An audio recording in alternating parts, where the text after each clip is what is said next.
আমার গোবরের একটা জিনিস দেখায় যে আমি স্নান করতে গেছিলাম, আমার বিছনা ছাড়া ঝাঁটাটা কি করেছে দিয়েছে এই যে।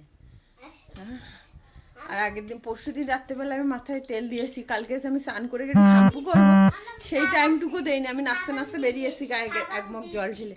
আর আজকে একটু শ্যাম্পু করতে গেছি, ওই বাড়ি নেই, এই যে আমার গোকুল কাজ এত সুন্দর করে গুছিয়ে কাজ করে, আমার কিছু বলার কিচ্ছু থাকে না। আর এই যে শুটা ঘরে পড়া শু এখানে পড়ে আছে খাটের, মানে কি বলবো রে। আর আমি নতুন চাদর পাতলেই ও রাত্রিবেলা হড়াহড় করে আমার গায়ে বমি করে দেবে, নাহলে খাটে বমি করে দেবে, নাহলে জলের বোতল তুলে ফেলে জল ফেলে দেবে। তা আজকে ফেলেছি, আজকে মানে আবার রাত্রিবেলার জন্য আমার প্রস্তুত থাকতে হবে। আর এই হচ্ছে আমার গোপুর কাজ, তাই তো? তুমি এটা ভেঙেছো কেন? হ্যাঁ, তুমি ভেঙেছো কেন এটা?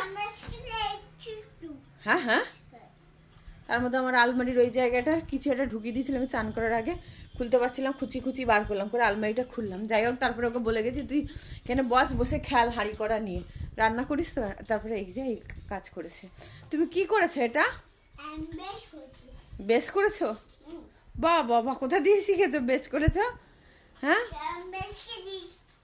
হ্যাঁ হ্যাঁ, কি করে দিচ্ছ? বেশ করে দিচ্ছ? আচ্ছা ঠিক আছে, এই হচ্ছে আমার গোপুর কাজ, আর কি বলবো আমি।